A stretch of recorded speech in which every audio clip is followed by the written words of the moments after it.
మనం గత కథలో చెప్పుకున్న మిడిల్ క్లాస్ ప్రజలను డ్రీమర్స్ అని పిలచవచ్చు. వారు ఒక మ్యాజికల్ వర్డ్ని కనుగొన్నారు. అదే లిబరలిజం. ఈ పదం లైబర్ అనే పదం నుంచి వచ్చింది. దాని అర్థం ఫ్రీడమ్, అంటే స్వేచ్ఛ.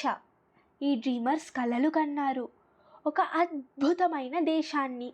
అందులో ప్రతి వ్యక్తి ఫ్రీగా, చట్టాన్ని ఫేర్గా, ఎవ్వరూ జన్మతోనో లేదా రాజ్యం వలనో ఇతరుల కంటే గొప్పవారు కాదని. ఈ కలల రాజ్యంలో వారు ఊహించినది ప్రతి ఒక్కరూ లా ముందు ఈక్వల్, అంటే సమానంగా ఉండాలి. రాజు ఒక్కడే పాలించకూడదు. ప్రజలే ఓటింగ్ ద్వారా నాయకులను ఎంచుకొని పార్లమెంటుకు పంపించాలి. ప్రాపర్టీ, అంటే మనకు ఉన్న ఆస్తి సేఫ్ మరియు ప్రొటెక్టెడ్గా ఉండాలి. కానీ ఒక సమస్య ఉంది.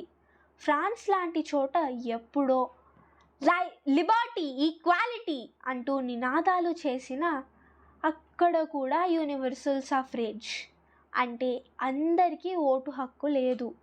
భూమి కలిగి ఉన్న ధనిక పురుషులకు మాత్రమే ఓటు వేసే హక్కు ఉండేది.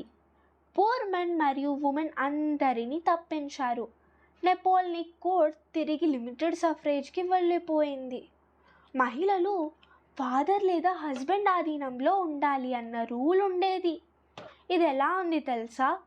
ఒక పుట్టినరోజు పార్టీకి కేవలం బంగారు టోపీలు వేసుకున్న అబ్బాయిలను మాత్రమే పిలిచినట్టు.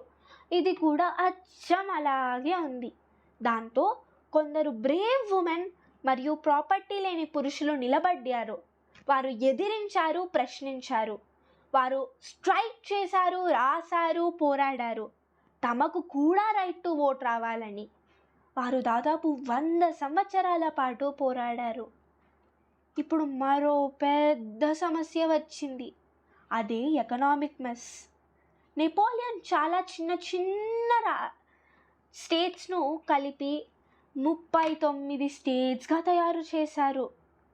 ప్రతి స్టేట్కు తన స్వంత కరెన్సీ, వెయిట్స్ మరియు మెజర్మెంట్స్ ఉండేవి. మన భారతదేశంలో మనకు బాద్తో ముగిసే నగరాల పేర్లు ఉంటాయి.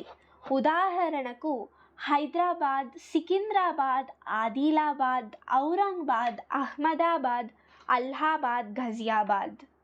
అయితే అలాగే జర్మనీలో చాలా ప్రదేశాలు బర్గ్ లేదా బర్గ్తో ముగిసే నగరాల పేర్లు ఉండేవి.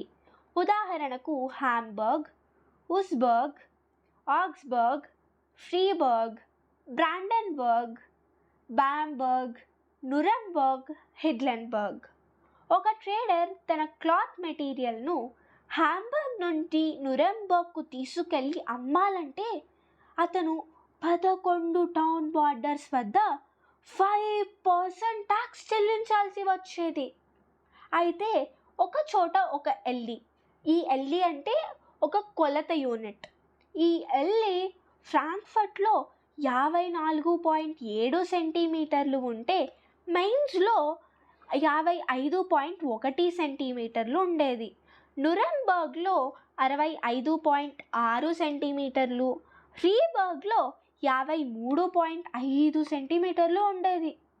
పాపం బాధిత ట్రేడర్కు తను చివరికి ఒక బ్లాంకెట్ అమ్ముతున్నామో, హ్యాండ్ కర్చీఫ్ అమ్ముతున్నామో అనే విషయం కూడా తెలియకపోయేది.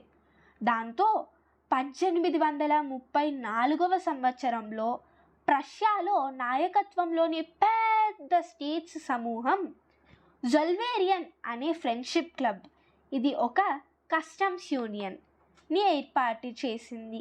ఇది ఒక సింగిల్ ఎకనామిక్ టెరిటరీ కోసం వాదించింది. అంటే గూడ్స్, పీపుల్ మరియు క్యాపిటల్ ఆపకుండా స్వేచ్ఛగా మూమెంట్ ఉండే విధంగా ఉండాలి. ఈ యూనియన్ టారిఫ్ బ్యారియర్లను తొలగించింది. 30 కంటే ఎక్కువ ఉన్న కరెన్సీను కేవలం 2కి తగ్గించింది. అప్పుడు ఏమైందంటే ప్రజలు బిజినెస్ మరియు షాప్స్ బాగా నడవడం మొదలయ్యాయి. వారు ఒకరికొకరు దగ్గరయ్యారు. వారు ఇలా అనడం మొదలుపెట్టారు, మేము కేవలం ఒక నగరానికి చెందిన వాళ్ళం కాదు, మేము ఒకే ప్రజలు, ఒకే దేశం. అంతేకాకుండా ఎకనామిక్ నేషనలిజం అంటే మార్కెట్స్, ట్రేడ్ మరియు ఫెయిర్నెస్ మీద ఆధారపడి ఏర్పడిన దేశ భావన బలపడింది. వారు రైల్వే నెట్వర్క్స్ను అభివృద్ధి చేశారు. ఇవన్నీ నేషనలిజం సెంటిమెంట్స్ను బలోపేతం చేశాయి. ఈ వీడియో నచ్చితే లైక్ చేయండి. ఒకవేళ నచ్చకపోతే డిస్లైక్ చేసి ఎందుకు నచ్చలేదు అనే విషయాన్ని కామెంట్ చేయండి. అలాగే మీకు 10th క్లాస్ నుంచి ఎవరైనా తెలిసిన వాళ్ళు ఉంటే ఈ వీడియో వారికి షేర్ చేయండి. దాంతో వారు కూడా వారి పాఠాలను కథ రూపంలో తెలుసుకోవచ్చు. ఒకవేళ మీకు ఈ స్టోరీ యొక్క అంటే ఈ కథ యొక్క PDF కావాలి అంటే కాంటాక్ట్తో పాటు కామెంట్ చేయండి. దాంతో మేము ఇది షేర్ చేయగలం. దీని ఇంగ్లీష్ వర్షన్ కావాలి అంటే ఛానల్ చెక్ చేయండి. ఇలాంటి మరిన్ని వీడియోస్ కావాలి అంటే please like, share and subscribe. Thank you.